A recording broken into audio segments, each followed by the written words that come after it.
Okay, so I'm going to be talking about Halloween. Halloween Ends, which came out this year in October on Peacock and in theaters. The movie is directed by David Gordon Green and it stars Jamie Lee Curtis, James Jude Courtney, Will Patton, Andy Matichak, and Rowan Campbell. Uh, Now I'm gonna spoil this movie because it's already been out for a month, and everyone and their mother, especially in the horror community and Halloween fans, have been spoiling the fuck out of this movie online, and they've been. It's been a lot of discourse, especially in the horror community, about this movie. And so yeah, I'm gonna spoil the movie, and I'm pretty sure people don't care anyways. But here we go.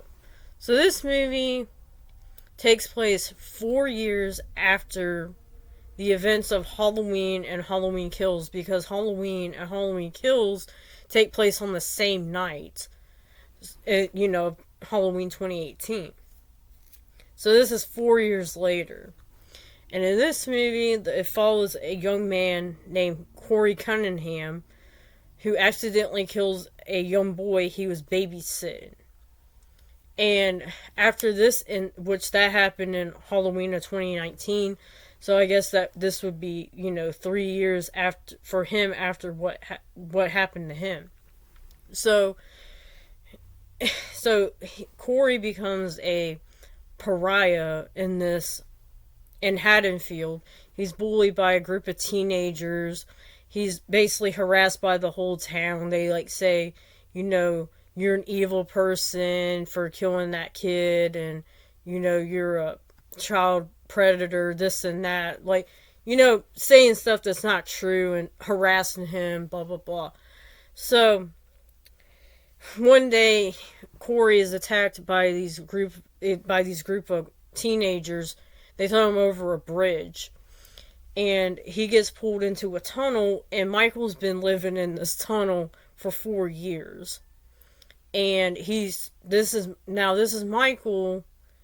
He's Of course Michael's older in this franchise because he's in his 60s. So I think he's 65 in this movie, but he's an older man. He's very weak and stuff, and somehow his Michael's evilness gets transferred into Corey, and then him and Corey kind of team up and start killing the members or the citizens of Haddonfield. And all this is happening. Lori starts figuring out that, hey, because what's her name? Allison starts a relationship with Corey because Lori kind of hooks them up, and they kind of have love at first sight because they can relate to each other somewhat, because Allison's outcasted in this town because of what her and her grandmother went through with Michael, and Corey because of what happened to him with the little boy that he accidentally killed. So, but Lori starts figuring out that Corey has turned evil and is going around killing people. So she's trying to stop that. And then Michael comes into the picture, kind of gets tacked on later on. And basically, that's the plot of this movie. It's kind of confusing if you're not. It's kind of confusing explaining the plot. But anyways, it's yeah, so this one is very well. Let me tell you this: I didn't watch the movie when it came out on Peacock because I'm a huge Halloween fan. Because Michael Myers, that's my favorite slasher villain. Halloween's my favorite horror franchise, and I watched the first two movies in in the new franchise or trilogy, I guess, in the theaters. So I waited until I was off from work to go watch it. So I heard a lot of people online just saying how different it was, how divisive it is, and how it would piss off a lot of Halloween fans. like hardcore Halloween fans and stuff. So I was wondering, like, I was trying to avoid spoilers and stuff. So I was like, what is it with this movie? And then I watched it and I saw, because one of the dead giveaways that it's kind of going like in a Halloween 3 direction is the font they use, which is like the font they pull directly from Halloween 3. And of course, if you're a Halloween fan or horror fan, you know that Halloween 3, there's no Michael in that one.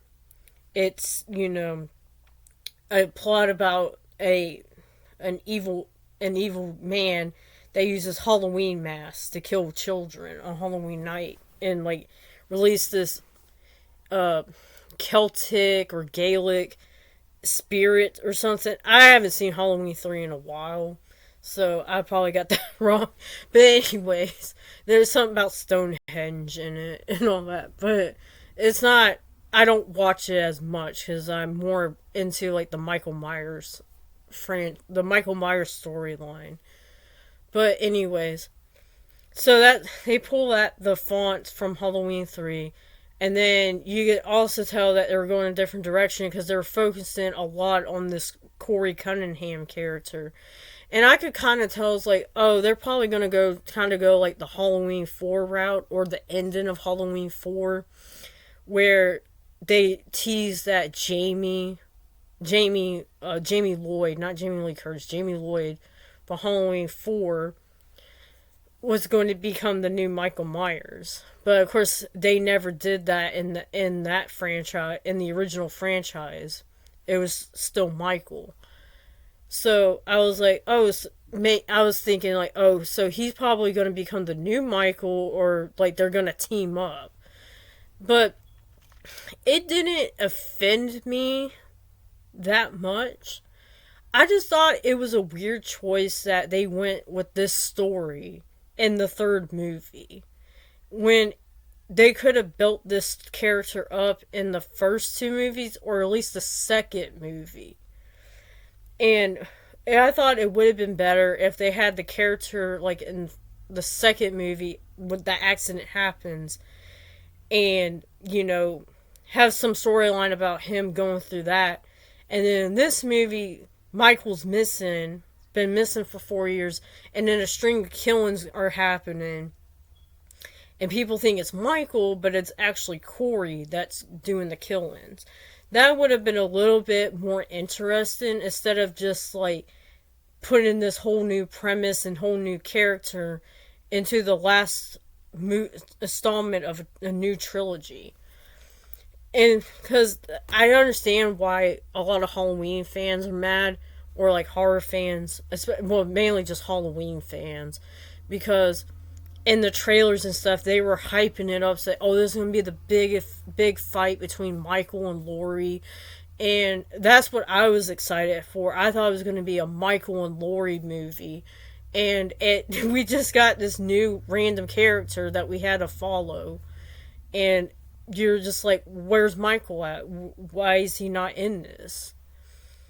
But I didn't like piss me off like some fans, but it was like very confusing like why they would do that for the last movie. Now I did hate that Michael was kind of like tacked on to the end of the movie, like the big fight between Michael and Laurie. Even though I do like Michael's death, because it's like, it's a finals, like, there's no way he's gonna come back from what happened to him. That's what I'm trying to say. Because he gets thrown into, like, a car, like a metal grinder, kind of like a meat grinder. But anyways, I thought that the fight between Michael and Laurie was just tacked on, like, at the end. And it was kind of, like, anticlimactic, especially, like, that... Like, when she slit his wrist and his throat, I thought, like, oh, that's how she's gonna kill him, but no, they show, like, what happened. Yeah, that was kind of lackluster, the fight between Michael and Laurie, when they were hyping it up in the trailers, like, oh, this is gonna be the big fight between Michael and Laurie, and it really wasn't. And I thought the Corey Cunningham storyline was kind of like, unresolved. I would say because he kills him. Well, he stabs himself in the neck, and then Michael comes in and breaks his neck. So is he dead? So I guess he's dead. So what was the whole point of bringing him into this, into the last movie? I don't understand. And then there's some other things. I'm like, I know I am complaining about it, but I didn't like absolutely hate the movie. But there's also, I also didn't like the romance between Allison and Corey. Like, it felt too quick, like how they fell in love, and like she was always like oblivious to his like weird tendencies and violent behaviors. Like, he tells her that he killed this guy, like a homeless dude, and she just like brushes it off, and I'm just like, what the fuck? You're like not concerned about that? Uh, then I was weird that like Lori like was like helping him out because she helped him out from these group of bullies. Like they, which was a funny scene where she pulls out a knife and she goes, "Do you want me to do it or do you want to do it?" And she, or I paraphrase them, but that's basically what she said. And they slashed the kid's tires, but she like she's nice to him and stuff at first, and then like he starts being a little bit weird, and then like Lori's like, oh no, he's evil, he's turning into Michael, blah blah blah blah. It was like too quick how that happened. And then I didn't understand like how the evil was transferred from Michael to Corey, because in this trilogy it's established that Michael is a human and he doesn't have supernatural abilities, even though in Halloween Kills they said that when he kills people it like rejuvenates him, but whatever. But like somehow he grabs Corey, they lock eyes, and like the evilness gets transferred to Corey, and I didn't understand that. Maybe it's just like a metaphor for like how evil can be passed down. Like if you mistreat someone so much, like you can like the nature versus nurture thing argument, I guess. Now I did like the opening scene. I thought that was really shocking when we see how the little boy accidentally dies when he gets knocked in, the door knocks into him and he falls down the stairs, and he just like that. It was like very shocking how that opening scene was. And it was cool like how they were playing with you, like when Corey's walking around the house and he's hearing these noises and stuff, that you think it's Michael and it's not. It's the little boy like playing with him. Um, what is some of the kills are pretty decent. Of course, it's not really Michael doing some of them. It's Corey. I think like the best kill was actually Corey that did it. Was this DJ where he goes into the studio because the guy was being a dick to him earlier, so he goes back to the studio. He like bashes the dude's face into the table and like breaks his jaw, and then like he takes a pair of scissors and cuts his tongue out, and then like the piece of the tongue falls on the record, and it's making the record skip. I thought that scene was pretty brutal. There's like they did a recreation of Bob's death from Halloween 1978, where Michael and Corey, this is where they killed together. Well, I guess no, well, hold on. Well, they go to this doctor's house because Allison has this work partner. She's like kind of this bitchy woman, and she gets a promotion, but him and Michael go to the house and they kill the doctor. Corey kills the doctor, and then Michael kills the woman, and he recreates Bob's death from Halloween 1978. Now, I was trying to say was I guess they kind of teamed up on one of the first kills where Corey lures a cop into the sewers, and Corey holds the guy down, and then Michael stabs him. But I'm trying to figure out some of the other death scenes in that. I really can't think of any more. I watched the movie recently. Oh, when though all the teenagers get killed. That was like a reference to Christine. And there's a scene, even though they don't really show it like that much, it's kind of like a side view. But one of the teenagers, like the leader of the group that was bullying Corey, like Corey holds him down and opens his mouth and like uses like a torch, a light torch, puts it in his mouth and like burns his mouth off, like burns his face. It was like pretty brutal, but it's like from the side, so you don't really see everything. Then one girl gets ran over, but then she's alive, and then Corey like comes and stomps on her face and smashes her face apart. Uh, and then yeah, those are the deaths I can think of. And then there's a character from Halloween Kills that survives. It was the remember the older couple that Michael kills near the beginning of Halloween Kills, or terrorizes. I guess he kills the husband, but it was that lady that got the fluorescent light tube shoved through her neck, which I didn't understand how she survived that, but she made it. She was in this one. I was kind of happy to see her in this one because I thought that their deaths or that attack scene was fucked up. Like they didn't deserve that at all in Halloween Kills. But anyways, yeah, the movie wasn't bad. I had some issues with it, like the whole like I felt like the Corey Cunningham story was kind of like, why would you put this in the final movie of a trilogy? Like, there's no lead up to this character in any other movie. And I had some issues with it, but I really didn't hate the movie. Like, I thought it was okay, but it's probably one of the weaker movies in this franchise, or the Halloween franchise as a whole for me. And in this trilogy, I guess, because I didn't like Halloween Kills as much. Like, as a slasher film, it was good for like the kills and stuff, but it didn't feel like a Halloween movie to me. I'm talking about Halloween Kills. It I think I appreciate Halloween Kills a little bit more.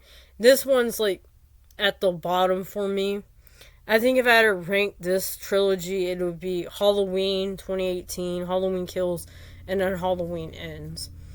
Yeah, it wasn't like the most satisfying conclusion to this trilogy, but it didn't like piss me off as it did with most Halloween fans. It was kind of more like a meh movie for me.